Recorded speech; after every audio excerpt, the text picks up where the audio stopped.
일반적으로 사람들이 고민하는 게 참 많습니다.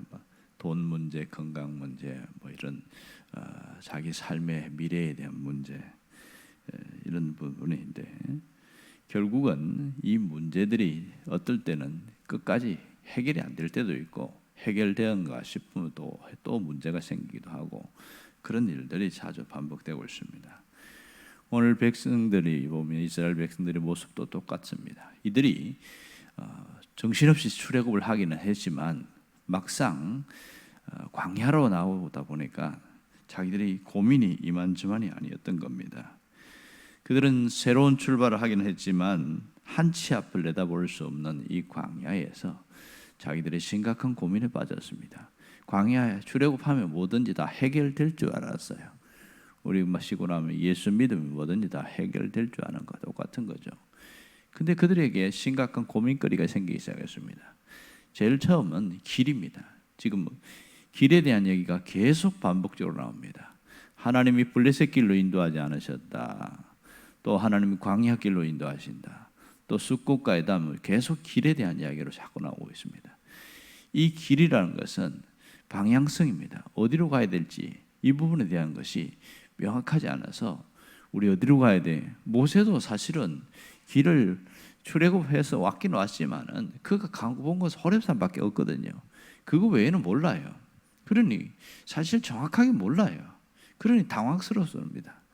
또 하나는 두 번째는 더 큰 문제는 우리 이 길을 정확하게 안내해 줄 가이드가 없다는 거예요. 모세가 지도자이긴 하지만 가이드는 아니었습니다. 단지 시내산까지 인도했지만 사실은 목적지가 시내산 아니고 가나안이잖아요.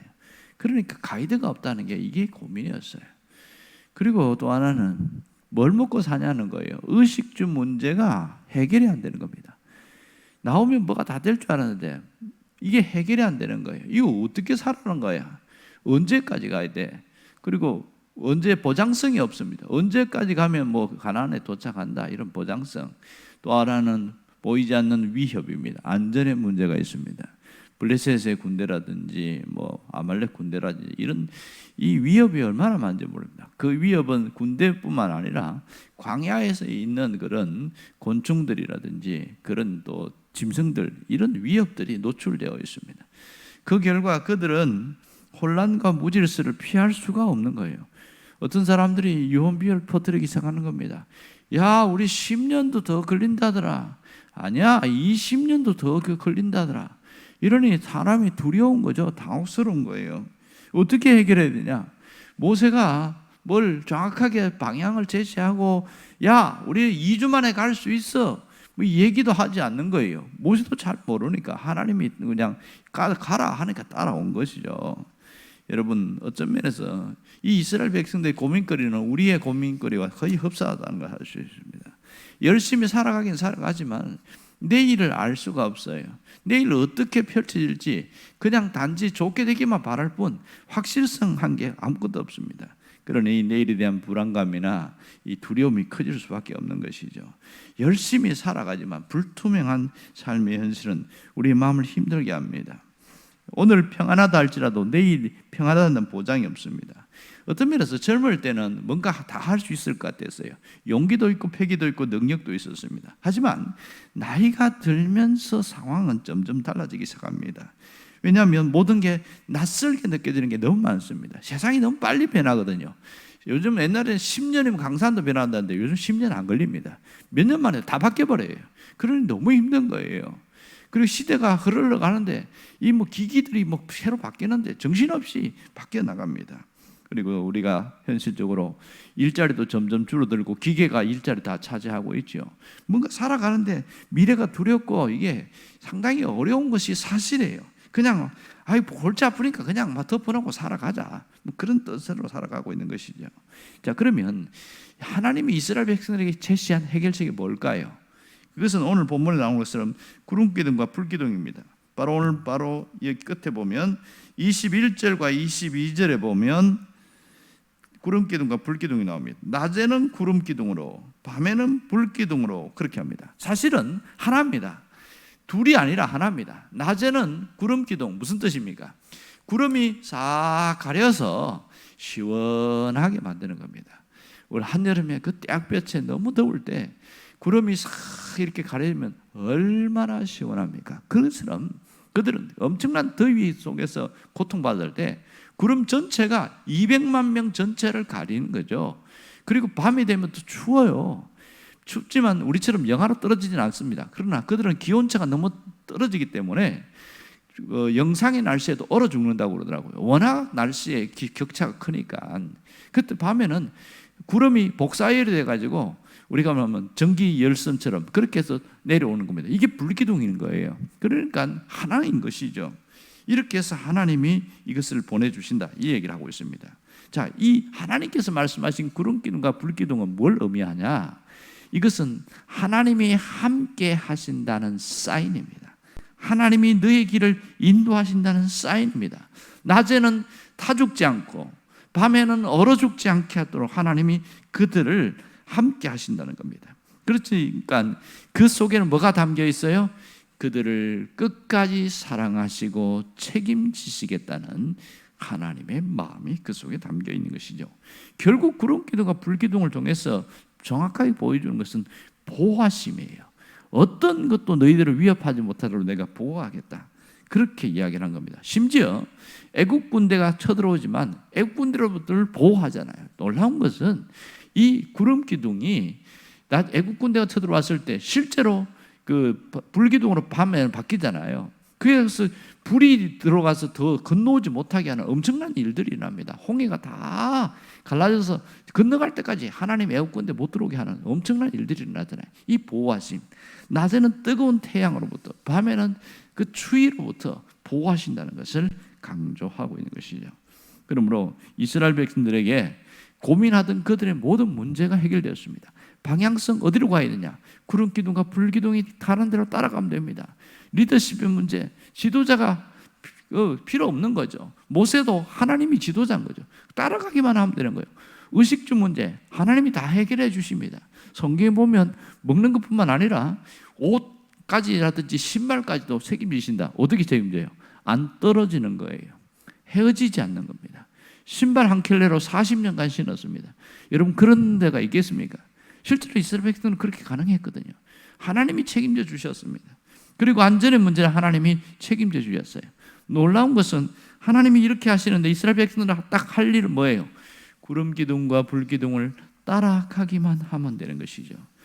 구름기둥과 불기둥은 다시 말해서 하나님을 따라가기만 하면 된다, 그랬습니다. 정말 그것을 믿는 자들에게는 찾아오는 게 뭐예요? 마음의 평안이죠. 그렇지만은 그래도 우리가 어떻게 될지 몰라, 이런 사람에게 늘 불안함이 있겠지요. 이스라엘 백성들 그렇겠습니다. 왜 하나님은 구름기둥과 불기둥으로 보여줬을까? 하나님이 눈에 보이지 않기 때문에 하나님을 배우게 하기 위한 거죠. 하나님을 배우게 하니까. 구름기둥과 불기둥이 가는 곳에 가고 멈추는 곳에 멈추는 거죠. 아, 나 좀 더 있고 싶어요. 여기서 한 달 더 쉬고 싶어요. 그런데 구름기둥이 움직이는 거예요. 어떻게 해요? 그러면 빨리 텐트를 정리하고 짐을 정리해가지고 그럼 움직이 같이 따라가야 되는 거죠. 그러니까 어느 날 이 구름기둥이 딱 멈췄어요. 거기서 진을 치고 이제는 이 성막을 중심으로 동서남북으로 진을 치는 거죠. 이들 이스라엘 백성들이 해야 될 것은 구름기둥 불기둥을 통해서 하나님을 배워가는 겁니다. 아, 우리가 하나님이 어떤 분인지 잘 모르지만 저걸 통해서 하나님이 시키는 대로 하는 이런 훈련을 배우는 것이죠. 여러분, 문제는 우리 삶에도 끊임없이 하나님을 믿고 하나님에 대해서 배우고 하지만 이게 우리 삶 속에서 하나님의 인도를 잘 모르겠다는 거예요. 하나님이 어떻게 인도하시는지 잘 모르겠다. 처음 신앙생활하는 사람들에게 느끼는 가장 힘든 것은 하나님 우리 어떻게 인도하세요? 하나님이 눈에 안 보이는데 어떻게 알 수 있어요? 이걸 질문을 하는 겁니다. 그때마다 제가 이야기하는 게 뭐냐면, 성도님, 하나님은 우리를 100m 앞에 뭐가 있다고 그렇게 말씀하지 않습니다. 하나님은 우리를 한 걸음씩 인도합니다. 이게 하나님의 인도하심의 특징이에요. 이렇게 설명을 해줬습니다. 그러면서 맹견 있죠. 맹인들을 인도하는 그 안내견.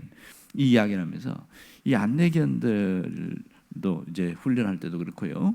그 가이드가 이 시각 장애자들을 데려갈 때 이 앞에 계단이 있습니다. 이렇게 이야기합니다. 그리고 자, 여기는 다리입니다. 조심하세요. 이렇게 해요. 자, 지금 오른쪽으로 코너를 돌아갈 겁니다. 한 발만 오른쪽으로 옮기세요. 이렇게 이야기해요. 가이드는 항상 100m 앞에 뭐가 있습니다. 이야기 안 합니다. 바로 한 걸음 앞에 돌이 있습니다. 돌을 조심하세요. 이렇게 인도한다는 겁니다.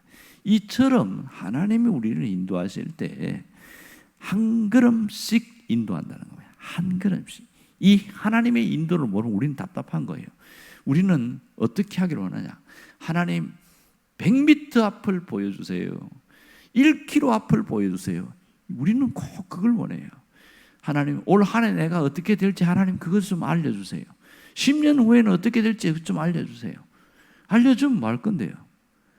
아무리 하나님이 뭔가 알려줘도 내가 훈련하고 내가 준비해 드릴 게 있어요. 그걸 안 하면 어떻게 됩니까? 안 되는 거죠. 어떤 분이 하나님이 그렇게 알려주는 대로 하면 내가 다 시킨 대로 하겠습니다. 그래서 하나님이 뭘 보여주냐면 꿈속에서 아마 그런 것 같아요. 자기가 막 금메달 따는 걸 보여줬어요. 이 사람은 지금 그 경기를 준비하는 그 훈련하는 선수였으니까 금메달 따는 걸 막 보여주니까 너무 기쁜 거예요. 이게 몇 년 후에 일어날 일이잖아요. 그러니까 나는 금메달 딴다는 거예요. 나는 왜? 하나님이 금메달을 보장하셨다는 거예요. 그러고서 훈련도 별로 안 해. 자기가 죽을 만큼 고생을 하고 해야 되는데 그냥 설렁설렁 하는 거예요. 이분은 어떻게 된지 아세요? 메달권 아래도 못 들어갔습니다.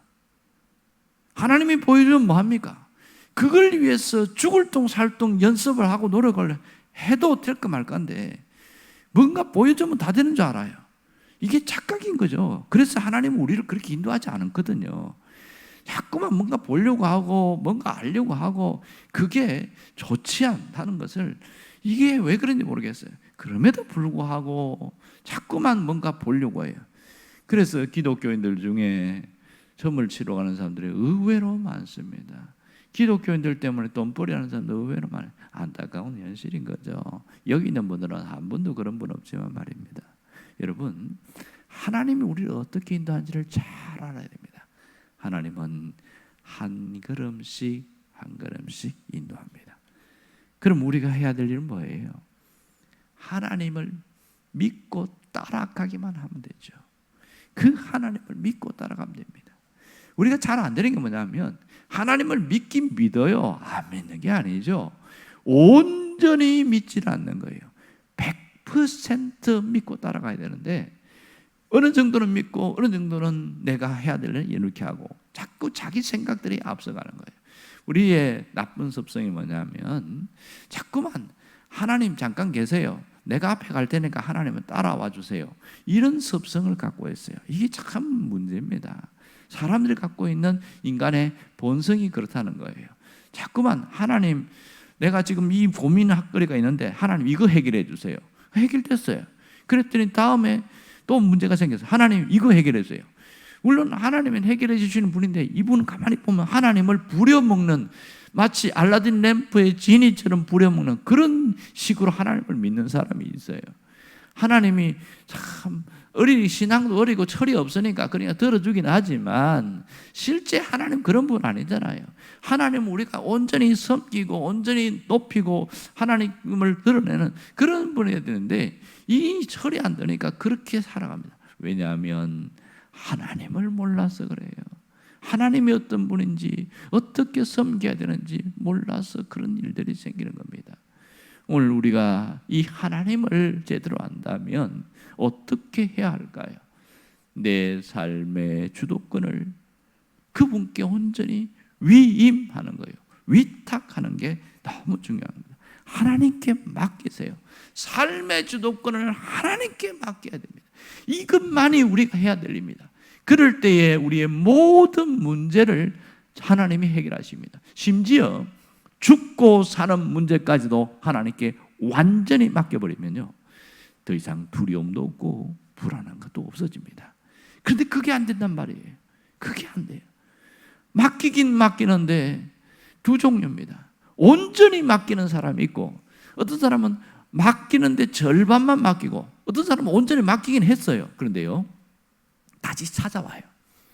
하나님께 맡겼더니 내가 좀 불안해서 못 살겠어요. 하나님, 내가 고민할 테니까 하나님 신경 좀 끄세요. 이런 식으로 자기가 고민하고 자기가 괴로워하고 자기가 갈등하고 막 이렇게 살아가는 거예요. 여러분, 그러니 우리의 삶이 힘든 거예요. 자꾸만 마음의 방황이 왜 생기냐? 왜 힘드냐? 온전히 맡기는 게 안 돼요. 하나님은 우리가 온전히 맡기고 그분을 따라가기를 원하는 겁니다. 삶의 주도권을 넘겨드릴 때에 하나님이 역사하십니다. 하나님이 이끌어 가십니다.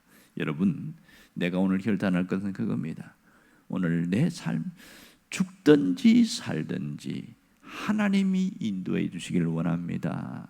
하나님께서 죽든지 살든지 주님이 원하는 대로 가겠습니다 하고 완전히 맡겨버립니다. 죽으면 정오 가면 되고, 살면 하나님께서 살려주시는구나. 그러고 나서 좀 더 살아가는 거고, 아직 내가 할 일이 남았으니 하나님 살려주시는가 보다. 그리고 내가 뭐 하면 됩니까? 물어보고 마음에 와닿는 대로 그렇게 살아가는 거죠. 이럴 때에 하나님의 자녀로서 온전히 우리가 살아갈 수 있는 거죠. 여러분, 오늘 우리가 끝까지 하나님의 인도를 받고 살아갈 수 있기를 주의 이름으로 축원합니다. 기도하겠습니다.